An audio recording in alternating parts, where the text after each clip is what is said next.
سلام دوستای عزیزم. خیلی خوشحالم که اینجایید. اگه این ویدیو شما رو پیدا کرده، شاید دلیلش فقط یه اتفاق ساده نباشه. بعضی وقتا درست زمانی که ذهنتون پر از سواله، یه جوابی به دستتون میرسه که انتظارشو نداشتید. این دفعه پیام کائنات درباره چیزیه که شاید مدت‌هاست توی سکوت در حال شکل گرفتن بوده، اما هنوز همه نشونه‌هاش رو ندیدید. احساس میکنم توی این چیدمان یه نقطه مهم وجود داره، جایی که ورق بر میگرده و مسیر بعضی از شماها کاملا تغییر میکنه. پس تا پایان همراه هم بمونید، چون آخرین کارت میتونه معنی تمام کارت های قبل رو عوض کنه. اولین پیامی که براتون میبینم اینه که کائنات ازتون میخواد که دست از حمل کردن یه باری بردارید که دیگه به شما تعلقی نداره. مدت‌های بخشی از ذهنتون مدام به سمت گذشته برمیگرده، مثلا به رابطه‌ای که تموم شدنش هنوز براتون سواله، یا حتی دوستی‌ای که تغییر کرده، یا حتی یه نسخه‌ای از خودتون که دیگه وجود نداره. اما انرژی این چیدمان بهتون میگه که ادامه دادن این وابستگی فقط در نعمت‌های جدید رو بسته نگه داشته. براتون یه خوششانسی کوچیک اما واقعی میبینم. یعنی توی چند روز آینده یا حداکثر طی 2 تا 3 هفته آینده یه اتفاق ظاهراً ساده میتونه آغازگر یه تغییر بزرگی باشه براتون. شاید یه تماس کوتاه، یه آشنایی اتفاقی، یا حتی یه پیشنهاد کوچیک، یا حتی تصمیمی که همون لحظه اهمیتش رو درک نمی کنید. این شانس زمانی فعال میشه که حاضر باشید گذشته‌تون رو یه کمی رها کنید. برای بعضی از شماها این موضوع مربوط به عشقه. برای یه عده دیگه از شماها مربوط به شغلتون یا وضعیت مالیتونه. اما پیام اصلی یکیه. چیزی که مدت‌ها منتظرش بودید از یه جایی وارد میشه که انتظارش رو ندارید. انرژی یه فردی رو براتون میبینم که آروم اما خیلی مطمئن حرکت میکنه. شاید خودتون باشید یا شخصی که وارد زندگیتون میشه. عجله تو کارش نیست، اما هر قدمش حساب شده است. یه گفتگو، یه خبر، تماس، یه رد و بدل شدن اطلاعات رو براتون میبینم. کائنات بهتون میگه که به زودی یه صحبتی شکل میگیره که از بیرون شاید عادی به نظر برسه، اما اثرش عمیق‌تر از چیزیه که اولش تصور میکنید. ممکنه کسی درباره یه فرصت کاری باهاتون صحبت کنه، یا حرفی رو بشنوید که نگاهتون رو نسبت به یه موضوعی کاملا تغییر بده. اگه مدت‌ها منتظر جواب کسی بودید، این کارت احتمال برقراری ارتباط رو بالا میبره. البته نه با هیجان ناگهانی، با آرامش و بلوغ این اتفاق میفته. اگه موضوع مالی باشه، ممکنه که درباره درآمد، همکاری یا یه پروژه‌ای صحبت بشه که رشد تدریجی داره اما موندگاره. از نظر زمانی این صحبت بیشتر تو بازه 1 تا 4 هفته آینده اتفاق میفته. هرچند برای بعضی از شماها خیلی زودتر اولین نشونه‌هاش رو میبینید. اما درست وقتی که احساس میکنید همه چیز در حال بهتر شدنه، یه هشدار مهمم براتون وجود داره. انرژی فردی رو میبینم که ظاهرش خیلی محکم و قابل اعتماده، اما پشت اون ظاهرش یه کنترلگری یا یه فشار پنهونی وجود داره. برای بعضی‌ها این شخص میتونه رئیستون باشه، شریکتون باشه، یکی از اعضای خانواده، یا حتی یه فرد ثروتمند باشه. کائنات بهتون میگه که مراقب باشید، اجازه ندید کسی ارزش یا مسیرتون رو فقط بر اساس منافع خودش تعیین کنه.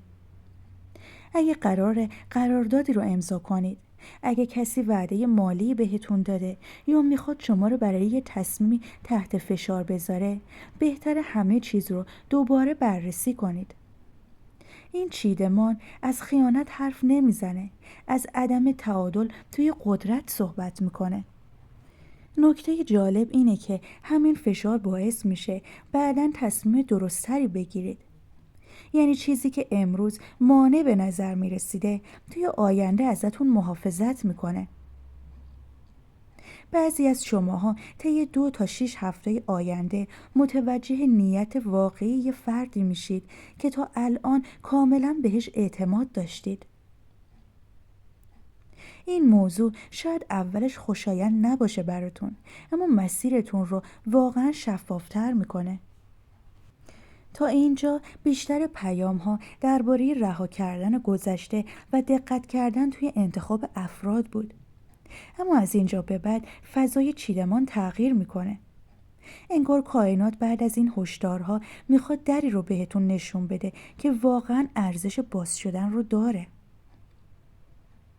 براتون رشد و تثبیت رو میبینم، یادگیری رو میبینم.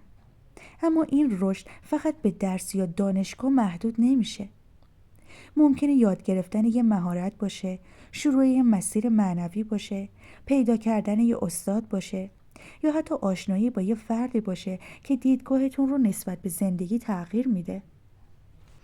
براتون هدیه، قدردانی، خبر خوش، دعوت یا یه اتفاقی رو میبینم که احساس ارزشمند بودن رو درون شما زنده میکنه. اگه مدت‌ها احساس کردید تلاشاتون دیده نشده، این انرژی میگه که زمان دیده شدن نزدیکتر شده. ممکنه کسی ازتون تشکر کنه، یه پیشنهادی دریافت کنید یا حتی فرصت پیش بیاد که نتیجه زحمت‌های گذشته‌تون رو نشون بده. برای کسایی که روی یک پروژه شخصی، کسب و کار یا حتی توی فضای مجازی فعالیت میکنن، این بخش از چیدمان بهتون میگه که آروم آروم توجه بیشتری به سمتتون جلب میشه. شاید هنوز جهش بزرگی نباشه، اما نشونه ایه که مسیرتون رو درست انتخاب کردید. از نظر زمانی این اتفاق بیشتر تو بازه 3 تا 8 هفته آینده براتون اتفاق میفته و برای یه عده از شماها با یه دعوت، هدیه یا خبر خوش شروع میشه. اما درست بعد از این انرژی مثبت یه زخمی رو براتون میبینم که انگار هنوز کاملا التیام پیدا نکرده. میبینم که بعضی از شماها مدتیه احساسات واقعی خودتون رو پنهون کردید. شاید بارها لبخند زدید، اما توی درونتون هنوز سوالهایی وجود داره که بی جواب مونده. شاید از ترس قضاوت شدن، از ترس رد شدن یا حتی از ترس اینکه دوباره آسیب ببینید بخشی از قلبتون رو بستید. میبینم چیزی که امروز مبهم به نظر میرسه قرار نیست برای همیشه مبهم باقی بمونه. حقیقتی روشن میشه که باعث میشه دیگه مجبور نباشید بین چند تا احتمال مختلف سردرگم باقی بمونید. برای بعضی از شماها این حقیقت مربوط به احساسات یک نفره. برای بعضی دیگه از شماها مربوط به یه تصمیم شغلی یا مالیه و برای یه عده دیگه هم مربوط به شناخت بهتر خودشون میشه.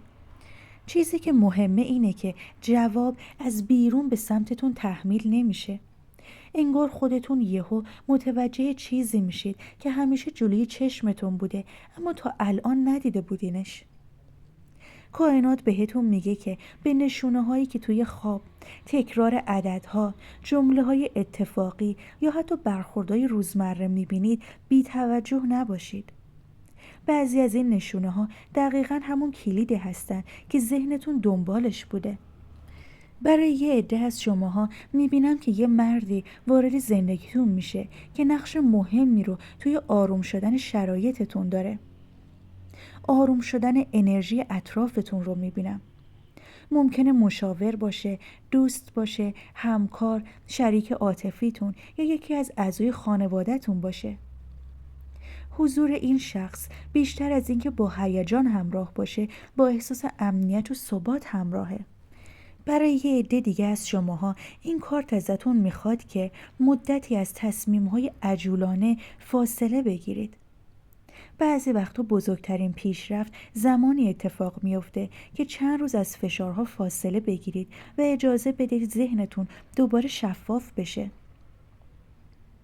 از نظر زمانی این بخش بیشتر توی بازه 2 تا 5 هفته آینده فعال میشه و احساس میشه که بعد از یه دوره خستگی ذهن آرامشی وارد زندگیتون میشه که تصمیم‌های بعدی رو خیلی دقیق‌تر میگیرید.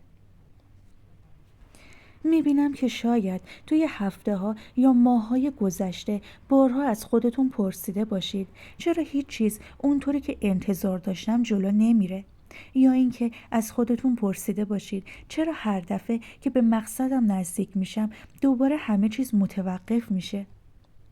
اما کائنات بهتون میگه که این توقف همیشه به معنی بسته بودن مسیر نیست. بعضی وقتا مسیرتون بازه اما زمان هنوز کامل نشده. میبینم که شماها در آستانه یه تصمیم مهمی هستید، اما اگه عجله کنید نتیجه ضعیفتر از اون چیزی که براش در نظر گرفته شده به دست میاد. برای بعضی از شماها این تأخیر به کار و مسائل مالیتون مربوط میشه. شاید منتظر جواب یه مصاحبه، قرارداد، مشتری یا حتی یه پروژه هستید که هنوز خبری ازش نشده. برای یه عده دیگه از شماها این تأخیر به احساساتتون مربوط میشه. شاید یه شخصی که انتظار داشتید زودتر قدم برداره هنوز ساکت مونده. کائنات بهتون میگه که سکوت همیشه نشونه بی‌تفاوتی نیست. بعضی اتفاقات پشت صحنه در حال کامل شدنن بدون اینکه شما اونها رو ببینید. اگه تو این مدت احساس کردید انرژیتون کمتر شده یا انگیزتون پایین اومده، این کارت ازتون میخواد که مسیرتون رو فقط بر اساس نتیجه‌های کوتاه مدت قضاوت نکنید. بعضی از بذرها دیرتر جوونه میزنن اما ریشه‌های عمیق‌تری پیدا میکنن. از نظر زمانی این بخش بیشتر بین 1 تا 3 ماه آینده کامل میشه براتون، اما برای بعضی از شماها اولین نشونه ها حتی تا پایان همین ماه هم ظاهر میشه. کائنات بهتون میگه که یه زنجیری در حال شکستنه، زنجیری که شاید مدتها فکر میکردید بخشی از زندگیتونه. این زنجیر میتونه ترس از شکست باشه، وابستگی به یه رابطه باشه، یه نگرانی دائمی درباره پول، احساس گناه یا حتی این باور باشه که من به اندازه کافی خوب نیستم. بعد از این رهایی حرکت آغاز میشه. ممکنه براتون ناگهانی به نظر برسه، در حالی که کائنات مدتها در حال آماده کردن اون بوده. برای بعضی از شماها این خبر از طریق یک تماس یا پیام به دستتون میرسه. برای یه عده دیگه از شماها یه شخصی وارد زندگیتون میشه که نگاهتون رو به آینده تغییر میده. برای یه عده دیگه هم این انرژی به یه تصمیم شخصی مربوط میشه. تصمیمی که مدتها از گرفتنش میترسیدید اما حالا با آرامش بیشتر این تصمیم رو میگیرید. از نظر زمانی اگه این پیام با شرایط زندگیتون هماهنگ باشه، اولین نشونه های این تغییر میتونه بین 7 تا 14 روز آینده ظاهر بشه و طی 4 تا 8 هفته آینده شکل واضحتری رو پیدا کنه. در واقع وقتی که به کل این کارت ها نگاه میکنم، کائنات اول ازتون خواست که گذشتتون رو رها کنید. بعد بهتون گفت یه صحبت مهمی یا فرصت آرومی تو راه براتون. بعدش بهتون هشدار داد که مراقب افراد کنترلگر باشید. بهتون گفت که زحمتاتون بی جواب نمیمونه. بهتون یادآوری کرد که جواب بعضی از سوالها خیلی زود روشن میشه براتون. ازتون خواست قبل از تصمیم‌های مهم یک کمی آرومتر بشید. بهتون گفت تأخیرها همیشه دشمن شما نیستن و در آخرم بهتون نشون داد که بعد از رهایی از یک وابستگی سرعت اتفاقات بیشتر میشه براتون. اگه بخوام پیام کائنات رو فقط توی یک جمله براتون خلاصه کنم، اینه که چیزی که امروز اون رو تأخیر میبینی در واقع زمانیه که زندگی مشغول آماده کردن یه مسیر بزرگتر برای شماه. وقتی که زمانش برسه لازم نیست درها رو با زور باز کنید. دری که برای شماست خودش باز میشه. بعضی وقتا کائنات جواب رو همون لحظه‌ای که سوال میپرسید بهتون نمیده. جواب رو زمانی بهتون میده که آماده شنیدنش باشید. اگه بخشی از این پیام با دلتون همخونی داشت، لازم نیست همه اون رو همین امروز درک کنید. بعضی از معناهای این کارت‌ها توی روزهای آینده با یه اتفاق، یه دیدار یا حتی یه جمله ساده براتون روشن میشه. شاید چند روز دیگه دوباره برگردید سمت این ویدیو و متوجه بشید که بخشی از اون دقیقاً همون چیزی بود که قرار بوده توی زمان درست اون رو بفهمید. این یعنی پیام واقعی کائنات فقط شنیده نمیشه، توی زمان مناسب زندگی میشه. دوستای عزیزم، امیدوارم براتون مفید و جذاب بوده باشه. ممنونم از کسایی که ویدیوها رو لایک میکنن، کامنت میذارن و کانالمو سابسکرایب میکنن. حتما نظرتون رو تو کامنت ها واسم بنویسید. خیلی مراقب خودتون باشید. انرژی خونی های بعدی میبینمتون.